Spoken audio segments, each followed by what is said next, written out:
Hello listeners! ఈరోజు మన channel కోసం నేను రాసిన మరొక కథ 'నా రాక్షసుడు' పార్ట్ 10 అండి. ఈ కథలోని ముందరి భాగాలు చూడని వాళ్ళ కోసం కామెంట్స్‌లో లింక్స్ ఇచ్చా.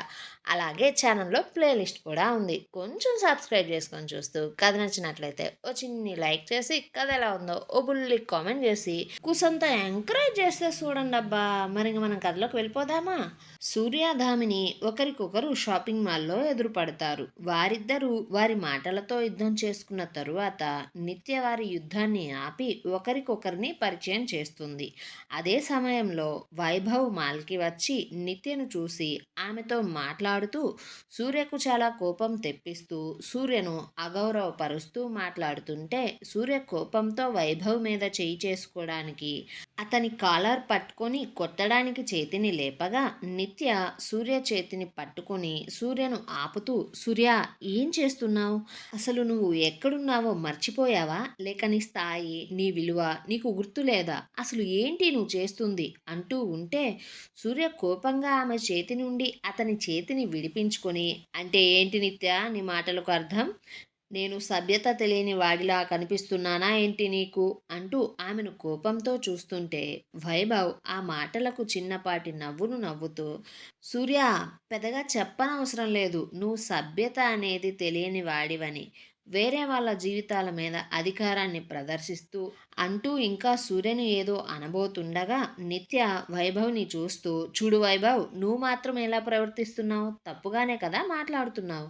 అయినా నేను నీకు తెలుసు కాబట్టి నా గురించి మాట్లాడు, ఎలానైనా మాట్లాడు.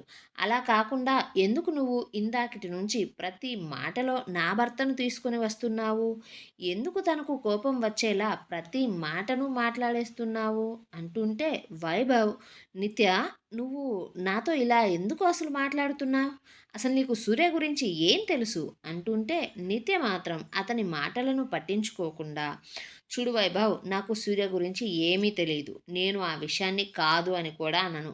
అలా అని సూర్య చెడ్డవాడైతే కాదు కదా! ఏదో నేరాలు ఘోరాలు చేసి నలుగురిని నరికేసి జైలుకైతే పోలేదు కదా! నీకు సూర్య గురించి ఎలాంటి అభిప్రాయం ఉందో, అలాగే తనకు నీకు మధ్య ఎలాంటి లావాదేవీ ఉందో నాకైతే తెలియదు వైభవ్. కానీ వైభవ్, నీకు సూర్య ఫ్యామిలీ గురించి అస్సలు తెలియదనే నేను అనుకుంటున్నా. అలా తెలిస్తే నువ్వు నన్ను ఇప్పుడు ఇలా చూసి అస్సలు జాలిపడవు. నా శ్రేయోభిలాషివి అయ్యుండి నా గురించి ఇప్పుడు చాలా సంతోషిస్తావు. ఎందుకంటే సూర్య అమ్మ, నాన్న, తాత, అలాగే సూర్య అత్తయ్య నన్ను ఎంతో బాగా చూసుకుంటున్నారో తెలుసా? నిజం చెప్పాలి అంటే నేను చిన్నతనం నుండి దూరమైన ఫ్యామిలీ బాండింగ్ అంతా కూడా నాకు సూర్య వాళ్ళ కుటుంబంలో దొరికింది వైభవ్. అందుకు కారణం కేవలం సూర్యే. అతను ఏ ఉద్దేశంతో నా మెడలో తాళి కట్టినా సరే నాకైతే ఈ ఒక్క విషయంలో చాలా మంచి జరిగింది అంటుంటే సూర్యకు చాలా గర్వంగా అనిపిస్తుంది వైభవ్ ముందు నిత్య నోటి నుంచి వింటున్న మాటలకు. వైభవ్ని దిమ్మ తిరిగేలా కొట్టాలి అనుకున్న సూర్య నిత్య మాటలకు మాడిపోతున్న వైభవ్ ముఖం చూసి కొడితే వచ్చే బాధ కన్నా ఎక్కువగానే డిసప్పాయింట్మెంట్ కనిపిస్తుంది వైభవ్ ముఖంలో సూర్యకు. దాన్ని చూసిన సూర్య తన కోపాన్ని తగ్గించుకొని నిత్యను చూస్తూ ఉంటే నిత్య మాటలకు వైభవ్ ఎలా రియాక్ట్ అవ్వాలో తెలియక సూర్య ముఖంలో కనిపిస్తున్న గర్వాన్ని చూస్తుంటే వైభవ్కి ఒంట్లో ఉన్న నెత్తురంతా సలసల మరిగిపోతుంది. దాంతో అతను నిత్య వైపు తిరిగి ఆమె భుజాల మీద చేతులు వేసి ఊపుతూ, నిత్య, అసలు నువ్వు ఎందుకు ఇలా మాట్లాడుతున్నావు? నువ్వు నన్ను పూర్తిగా అపార్థం చేసుకున్నావు నిత్య. నేను ఏదో కావాలని కక్ష కట్టి ఇలా అంటున్నట్లు ఎందుకు అలా అనుకుంటున్నావు? నీకు అసలు ఈ సూర్య ఎలాంటి వాడో తెలియదు నిత్య. అతనికి రెండు ముఖాలు ఉంటాయి నిత్య. అతనేంటో పూర్తిగా నాకు మాత్రమే తెలుసు నిత్య. నువ్వు నన్ను చిన్నప్పటి నుంచి చూస్తూనే ఉన్నావు కదా, నా గురించి నీకు తెలియదా? నేనెందుకు నీ విషయంలో ఇలా మాట్లాడతాను? నువ్వంటే నాకు చాలా అభిమానం నిత్య. నీ జీవితం ఏమైపోద్దా అంటూ నేను బాధపడుతున్నాను అంటూ సూర్యనే చూస్తూ, ఇదిగో నిత్య, నేనే కానీ ఆ రోజు పెళ్లిలో ఉంటే నీతో పాటు అస్సలు నీ పెళ్ళిని సూర్యతో అవ్వనిచ్చేవాడినే కాదు. వీడు, వీడి పొగరు, వీడి అధికారం, వీడి దర్పాన్ని చూసుకొని వీడు ఎప్పుడు విర్రవీగిపోతూ ఉంటాడు. నలుగురిలో గొప్పగా ఫీల్ అవుతూ ఉంటాడు. ఇలాంటి వాడితో నువ్వు జీవితం మొత్తం అసలు సుఖంగా ఉండలేవు నిత్య. అందుకే నీ మంచి కోరేవాడిగా నీ గురించి ఆలోచిస్తున్నా. అందుకే ఇలా మాట్లాడుతున్నా. అంటూ వైభవ్ నిత్యను ఇంకా మానిపులేట్ చేయడానికి మాట్లాడుతూనే ఉంటే నిత్య వైభవ్ దగ్గర నుంచి కొంచెం దూరం జరిగి సూర్యను చూస్తూ వైభవ్ వైపు తిరిగి, చూడు వైభవ్, నువ్వు చెప్పే లక్షణాలన్నీ నిజంగా సూర్యలో ఉండొచ్చేమో, నాకైతే వాటి గురించి తెలియదు, కానీ అంత మంచి కుటుంబంలో ఉన్న సూర్య ఎలాంటి తప్పు చేయడనే నమ్మకం అయితే ఉంది. ముఖ్యంగా మా అత్తయ్య, మామయ్య పెంపకం మీద నమ్మకం ఉంది అంటూ ఉంటే వైభవ్ మాత్రం అది కాదు నిత్య, అసలు వీడు అంటుంటే అప్పటిదాకా మౌనంగా ఉన్న మోహన్ ఒక అడుగు ముందుకు వేసి వచ్చి, వైభవ్ ప్లీజ్, ఇక చాలు, ఇక్కడితో ఆపేసాయి. ఇప్పుడు నువ్వు ఏం చెప్పినా సరే, అలాగే ఏం చేసినా సరే, గడిచిపోయిన గతాన్నైతే తీసుకుని రాలేవు. ఊరికే అరిచి ఆయాసపడి ప్రయాసపడకు. వీళ్ళ పెళ్ళైతే అయిపోయింది. కానీ నువ్వు ఇంకా పాత విషయాల దగ్గరే ఉండి మనసులో ఏదో అనుకుంటూ పైకి మాత్రం ఏదో చేయాలని చూస్తూ నిత్యతో ఉన్న పరిచయంతో వీడేంటో నీకు పూర్తిగా తెలిసినా కూడా నువ్విలా మాట్లాడుతున్నావు. ఇది అంత మంచి పద్ధతి అయితే కాదు వైభవ్. నువ్వు ఇప్పటిదాకా వెళ్ళిన రూట్ నుంచి బయటకు వచ్చి ప్రయత్నిస్తున్నావు. ఏది ఏమైనా కూడా ఎప్పుడైనా ఏదన్నా విషయంలో ఎదురుగానే పోరాడాలి అంటూ చెప్పి, సూర్య, నువ్వు నిత్యను తీసుకుని ఇక్కడి నుంచి వెళ్ళు అంటుంటే అప్పుడే దామిని మోహన్ వైపు చూస్తూ, మోహన్, నీకు వైభవ్ ఎలా తెలుసు అంటూ అనుమానంగా అడగ్గా, మోహన్ దామినిని చూస్తూ, నా విషయం పక్కన పెట్టు, ముందు వైభవ్ నీకెలా తెలుసు అంటూ అడుగుతుంటే దామిని నిత్యను చూస్తూ, నేను నిత్యతో పాటు చాలాసార్లు ఆశ్రమానికి వెళ్ళా, సో అక్కడ నాకు వైభవ్ పరిచయం అయ్యాడు, మరి మీకెలా తెలుసు వైభవ్ అంటూ అడగగా మోహన్ వైభవ్ వైపు, సూర్య వైపు చూస్తూ, నేను, సూర్య, విక్కీ, వైభవ్ ఒకే కాలేజ్లో చదువుకున్నాం, ఒకప్పుడు ఫ్రెండ్స్ కూడా అంటుంటే నిత్య వైభవ్ని, సూర్యనే చూస్తూ ఉంది మోహన్ మాటలు విని. అయితే వారిద్దరూ మాత్రం ఒకరినొకరు చూపులతోనే చంపేసుకుంటున్నారు.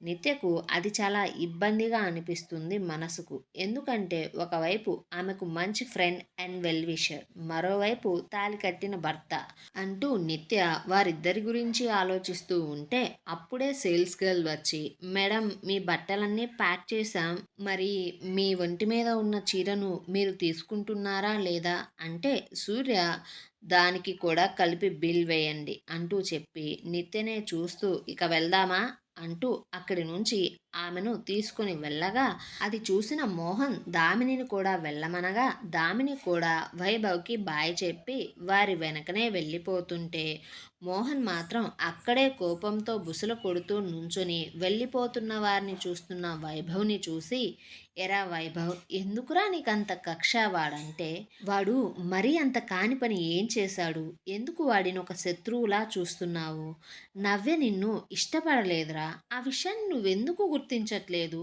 అందులో సూర్య తప్పేముంది, నవ్య విక్కీని ఇష్టపడిందిరా, తన ప్రేమకు సూర్యను సహాయం చేయమని చెప్పింది, కానీ నువ్వే ఆమెను అర్థం చేసుకోకుండా నువ్వు తనను వేధించడం మొదలుపెట్టావు, కానీ నవ్య నీతో ఎన్నోసార్లు మంచిగా చెప్పి చూసిందిరా, అయినా నువ్వే వినలేదు, అలాగే విక్కీ నువ్వు ఆ నవ్య విషయంలో చాలాసార్లే గొడవ పడ్డారు కదరా వైభవ్, చివరికి నువ్వే నీ స్థాయిని, నీ గౌరవాన్ని మర్చిపోయి నవ్యతో తాగిన మత్తులో తప్పుగా ప్రవర్తించాలని చూస్తే సూర్య నిన్ను అదుపు చేయడం కోసం మాత్రమే ఆ రోజు చెయ్యి చేసుకున్నాడు, కాకపోతే ఆ రోజు పార్టీ కాలేజ్లో ఏర్పాటు చేయడం వల్ల ఆ విషయం అంతా పార్టీలో జరగబట్టి కాలేజ్లో ఉన్న స్టూడెంట్స్ ద్వారా కాలేజ్ మేనేజ్మెంట్ వరకు ఈ విషయం వెళ్ళిపోయింది.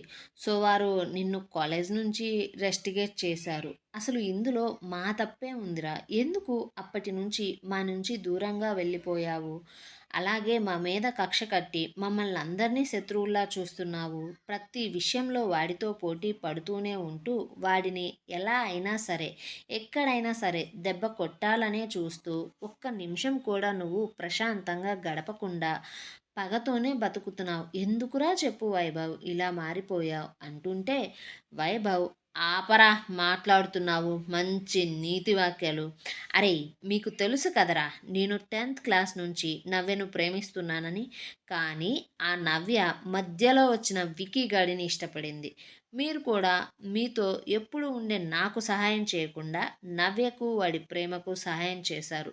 అసలు ఆ విక్కీ గాడిని మధ్యలోకి తీసుకువచ్చిందే ఈ సూర్య కదరా. వాడిని చాలా దూరపు బంధువు అంటూ కాలేజ్లో జాయిన్ అయిన వెంటనే మన గ్రూప్లోకి షేర్ చేశాడు వాడిని. వాడు నా ప్రేమకు రాబంధువులా తయారయ్యి నవ్యను గద్దను తన్నుకుపోయినట్టు తన్నుకుపోయాడ్రా. ఎంత బాధపడుంటానో మీకేం తెలుసురా నేను. అదేమంటే నవ్య నన్ను ప్రేమించలేదు కదరా, ఎందుకురా ఇబ్బంది పెడతారు అంటారు. మరి నా ప్రేమ ప్రేమ కాదారా, నేను ప్రేమించలేదురా దాన్ని. ఏదో నా ప్రేమను దానికి అర్థమయ్యేలా చెప్పడానికి నా పాటు నేను పడితే చివరకు నేనెంతగానో ప్రేమించిన అది వాడితో పోతే నేను భజన చేస్తూ కూర్చోవాలా. అందుకే దాన్ని ఎలా అయినా సరే పొందాలి అనుకున్నా. దాంతో నేను శారీరకంగా కలిస్తే చచ్చినట్లు అది నన్ను నా ప్రేమను ఒప్పుకుంటుంది. అప్పుడు మీరు ఎవరు నాకు అడ్డుగా ఉండరు అనుకుని ఎంతో ప్లాన్ చేసి ఆ రోజు పార్టీలో జ్యూస్లో మందు కలిపితే అది సగం తాగి తిక్కెక్కి మీకు తెలిసేలా గొడవ చేస్తే ఆ సూర్యగాడు అదే సందనుకొని నన్ను అందరి ముందు కొట్టి నా పరువు తీసేస్తాడా. అది నేను మర్చిపోను. నేను ఏదో ఒక అమ్మాయికి అన్యాయం చేయాలని చూశాను అంటూ ఆ రోజు రాత్రి ఎలా మాట్లాడారా అందరూ. అయినా అదంతా నా ఫ్రెండ్స్గా మీరు వింటూనే ఊరుకునే ఉన్నారు. మీరు నా ఫ్రెండ్సే కదరా, నా ప్రేమ కోసం నేను చేశాను అని మీరు కామ్గా ఎందుకు ఊరుకోలేకపోయారా. కానీ ఇక్కడ సూర్య వాడి పెళ్ళి ఆగిపోతే అందుకు వాడికి జరిగిన అవమానానికి మాత్రం ఒక అమ్మాయిని కారణంగా చెప్పి దానికి బలవంతంగా తాళి కట్టి బ్రతుకంతా సాధించాలని చూస్తున్నాడు. మరి నాకు జరిగిన అవమానానికి నా కుటుంబం వారి ముందు నేను తలదించుకొని నించోవలసి వచ్చింది. అందుకు నేను వాడిని ఎప్పుడూ క్షమించను. వాడి సుఖాన్ని నేను అస్సలు చూడలేను. వాడిని బాధ పెట్టడం కోసం నేనెంత దూరమైనా దిగజారిపోతా అంటూ వైభవ్ పలుకుతున్న ప్రతి మాటలో కోపాన్ని చూపించేసి అతను చెప్పాలి అనుకున్నది చెప్పి వైభవ్ అక్కడి నుండి వెళ్ళిపోగా మోహన్ వారి జీవితాలలో జరిగిందంతా తలుచుకొని దిగులుగా అక్కడి నుండి వెళ్ళిపోయాడు. అసలు వైభవ్కి న్యూస్ తెలిసిన మొదటిలో ఆ న్యూస్లో ఉన్న ఫొటోస్లో నిత్య ముఖం సరిగా కనిపించలేదు. ఇంతలో సూర్య ఆ న్యూస్నే లేకుండా చేసేశాడు. ఆ విషయం గురించి వైభవ్ తన పిఏకి ఫోన్ చేసి దాని గురించి పూర్తిగా తెలుసుకోమని చెప్పగా తన పిఏ ఆఫీస్కి వెళ్తున్న సందర్భంలో ట్రాఫిక్ సిగ్నల్ దగ్గర సూర్య కారులో ఉన్న నిత్యను చూసి ఫొటోస్ తీసి వైభవ్కి పంపగా ఆ ఫోటోల్లో క్లారిటీ లేక 50% నిత్యను చూసిన అతను మనసుకు వచ్చిన ఆలోచనకు ఇలా జరగకూడదు అనుకుంటూ మాల్ అడ్రస్కి బయలుదేరగా ఈలోపు పిఏ మాల్లో ఉన్న సూర్య నిత్యకు తన కోట్ కప్పడం, ఆమె చెయ్యి పట్టుకొని తీసుకుని వెళ్ళడాన్ని ఫొటోస్ తీసి పంపగా అవి చూసిన వైభవ్ కోపంతో ఫోన్ పగలగొట్టి అతనికి నిత్యతో ఉన్న మంచి పరిచయాన్ని వాడుకొని సూర్య లైఫ్తో ఒక ఆట ఆడుకోవాలని డిసైడ్ అయ్యి మాల్కి వచ్చి సూర్యను రెచ్చగొడుతూ మాట్లాడుతూ నిత్యకు సూర్య మీద బ్యాడ్ ఒపీనియన్ కలిగేలా చేయాలని చూడగా నిత్య మాత్రం సూర్య వైపు కాకుండా వైభవ్ వైపు కాకుండా కుటుంబం గురించి మాట్లాడింది. అతని ప్లాన్ని బడిసి కొట్టేలా చేసింది. అయినా సరే వైభవ్ సూర్యను ఓడించాలి అని ఆశలు అస్సలు వదులుకోవడమే లేదు. ఎందుకంటే వైభవ్ నవ్య తర్వాత అంతగా దగ్గరైన మరొక మహిళ నిత్య మాత్రమే. ఆమెకు కుటుంబం లేదని, అనాథ అని, ఆమెతో బంధం ఇంట్లో వారు ఒప్పుకోరు అని, సొసైటీలో తనకు వాల్యూ ఉండదని భావించి నవ్య వైపు అతను ఎక్కువగా మొగ్గు చూపాడు ఒకప్పుడు. దాన్నంతటినీ ఆలోచించుకుని ఇంటికి వెళ్ళిపోతున్న వైభవ్ ఇప్పుడు కొత్తగా వేస్తున్న టెండర్కి కూడా సూర్యతో పాటు వైభవ్ పోటీ పడుతూనే ఉన్నాడు. ఈశ్వర్ పిఏకి చాలా కష్టంగా మరికొంత ఇన్ఫర్మేషన్ దొరికింది అతనికి. దాన్ని తెలుసుకుని ఈశ్వర్కి కాల్ చేసి, సార్, ఆ నీలాంబరి తాతయ్య నీలాంబరి పాపను ఒక ఆశ్రమంలో జాయిన్ చేసిన వారానికే ఆ తాత ఒక యాక్సిడెంట్లో చనిపోయాడు. ఆ పాపను వైజాగ్లో ఉన్న ఏదో ఒక అనాథాశ్రమంలో జాయిన్ చేశాడు అతను అంటూ పిఏ చెప్పగా అది విన్న ఈశ్వర్, అయితే ఆ అనాథాశ్రమం పేరు తెలుసుకో, ఇప్పుడు ఆ పాప ఎక్కడుందో ఏం చేస్తుందో కూడా తెలుసుకో అంటూ చెప్పి ఫోన్ పెట్టేశాడు. మరొక వైపు పురుషోత్తం భార్య అతని చిన్న కూతురైన సత్యవతి దగ్గరికి వచ్చి, సత్య, అయ్యిందేందో అయ్యిందే, నీకు అక్క ఎక్కడుందో తెలిస్తే చెప్పు. ఆ సూర్య చాలా కోపంగా మీ అక్క గురించి తెలుసుకునే ఏర్పాట్లను చేస్తున్నాడంట. అతని చేతికి కన్నా దొరికితే మీ అక్క పరిస్థితి మరోలా ఉంటుంది. అందుకనే దాన్ని కాపాడుకుందామే. ఏది ఏం చేసినా, అది ఎలా చేసినా సరే చివరకు మా కూతురే కదా, మేం కాపాడుకుంటాం దాన్ని. నువ్వు ఆ నిత్యకు ఫోన్ చేసి అక్క గురించి అడుగమ్మా అంటూ ప్రేమగా చెప్పగా సత్యవతి కూడా తన తల్లి మాటలను నమ్మేసి నిత్యకు ఫోన్ చేయగా ఆమె ఫోన్ కలవడం లేదు. దాంతో పురుషోత్తం భార్య వెంటనే ఒక ఆలోచనకు వచ్చి, అయితే సత్య నువ్వు సూర్య ఇంటికి వెళ్ళి తనను కలిసి అక్క గురించి అడుగు అనగా సత్య భయంగా, అమ్మో ఈ సమయంలోనా, నేను సూర్య ఇంటికా అంటూ ఉంటే ఆమెకు ధైర్యం చెబుతున్నట్లుగా, అయితే సత్య నీతో పాటు నేను వస్తాలే, ఇద్దరం పోదాం, ఎంతైనా నా కూతురే కదా అది అంటూ చెప్పింది. మరుసటి రోజు టిఫిన్స్ అన్నీ చేసిన నిత్య అందరికీ వడ్డించగా టిఫిన్ చేస్తున్న సూర్యని చూసిన రాఘవేంద్ర, ఎరా మనవడా, ఈ రోజు నుంచి నిత్యను ఆఫీస్కి తీసుకొని పోరా అంటూ చెప్పగా సుమన, అరే సూర్య, నిత్యకు ఇలాంటి పని చేయడం కొత్తరా, కాబట్టి ముందు నువ్వు నీ కోపంతో తనని హడలకొట్టకేం అంటూ నిత్య వైపు చూస్తూ, చూడు నిత్య, అది మన ఆఫీస్, నీకు వర్క్ ఏదన్నా ఇబ్బందిగా ఉన్నా వీడు నిన్ను కోప్పడినా సరే నువ్వు వెంటనే నాతో చెప్పు, నేను చూసుకుంటా అంటూ చెప్పి సూర్య ఆఫీస్లో నిత్యను జాగ్రత్తగా చూసుకో అంటూ చెబుతూ ఉండగా సూర్య వారందరి మాటలను విని నిన్న వైభవ్కి నిత్యకు ఉన్న పరిచయాన్ని గుర్తుకు చేసుకుంటూ, చూడమ్మా, నిత్యను మా ఆఫీస్కి తీసుకుని వెళ్ళాలంటే నాదొక కండిషన్. ఆమె నా భార్య అని ప్రపంచానికి తెలియడం కన్నా ముందే తనేంటో తన సామర్థ్యం ఏంటో ప్రూవ్ చేసుకోవాలి. అందుకనే నేను తనని ఆఫీస్కి తీసుకుని పోతున్నా, కేవలం ఒక ఎంప్లాయీగా మాత్రమే, భార్యగా అయితే కాదు. మీ కోడలిగానే ఆమె ప్రపంచానికి తెలియాలి అనుకుంటే నా బిజినెస్లో కాకుండా నాన్న బిజినెస్లో జాయిన్ అవ్వమని చెప్పు. ఎందుకంటే మీకు తెలుసు కదా, నాకు ఈ రికమెండేషన్స్ అంటే అస్సలు నచ్చదు. నాకే కాదు నిత్యకు కూడా నచ్చదమ్మా. తను కూడా మొన్న చెప్పింది, ప్రాపర్ ఇంటర్వ్యూ చేసిన తరువాతే తనను జాయిన్ చేసుకోమని చెప్పి. సో మీరిద్దరూ నాతో చెప్పారు మా బంధానికి ఒక ఛాన్స్ ఇవ్వమని. నిత్యకు నేను ఇప్పుడు ఆ ఛాన్స్ని ఇస్తున్నా, తనను తాను ప్రూవ్ చేసుకోమని చెప్పండి. ఎందుకంటే రేపెప్పుడైనా కూడా నిత్య మన కుటుంబానికి తగదు అని ఎవరైనా అంటే ఆమె చేసే పని గురించి గర్వంగా చెప్పుకునే స్థాయి ఉండాలి మనకు. సో అందుకే నేను ఇలాంటి నిర్ణయం తీసుకున్నా. నా నిర్ణయం మీకు తనకు ఇష్టమైతే ఈరోజే ఇప్పుడే తనను నేను నా కంపెనీకి తీసుకొని పోతా అంటూ సూర్య నిర్ణయాన్ని కుటుంబం మీదే వదిలేశాడు. ఏమండోయ్, సూర్య కండిషన్స్ విన్న ఇంట్లో వారు ఆ కండిషన్స్కి ఒప్పుకొని నిత్యను ఆఫీస్కి పంపిస్తారా? నిత్యకు వైభవ్కి ఉన్న పరిచయం వల్ల సూర్య నిత్యను ఏమన్నా ఇబ్బంది పెడతాడా? ఇలాంటి ప్రశ్నలన్నిటికీ సమాధానం కావాలంటే మన ఛానల్ని సబ్స్క్రైబ్ చేయండి, ఈ వీడియోని లైక్ చేయండి, కథనం ఎలా ఉందో బుల్లి కామెంట్ చేయండి అబ్బా.